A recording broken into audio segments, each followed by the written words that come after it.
Différence entre désir féminin et masculin.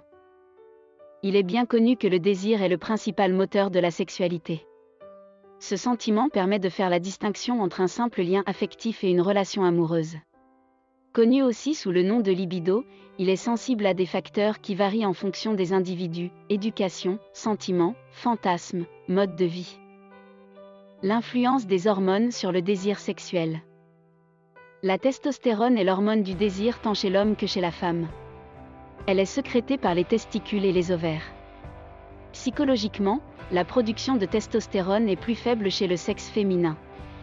Toutefois, cela ne veut pas pour autant dire que l'appétit sexuel est amoindri.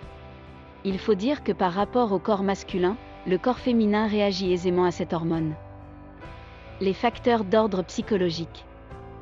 La pression morale, les interdits religieux ou sociaux, la culture ainsi que l'éducation peuvent constituer des pressions morales importantes. Ce sont les femmes qui en sont les plus sensibles. En effet, elles ont tendance à cacher leurs désirs et envies.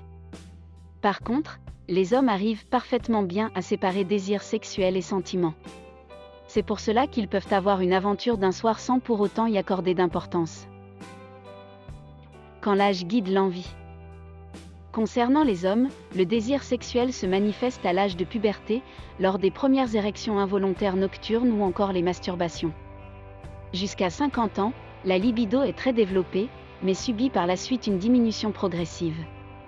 Ce phénomène est celui que les spécialistes qualifient d'andropause ou baisse du taux de testostérone. Comment se mettre d'accord pour le moment?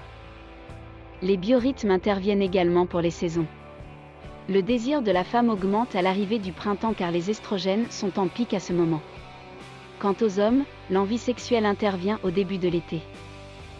Essayez de trouver un bon terrain d'entente.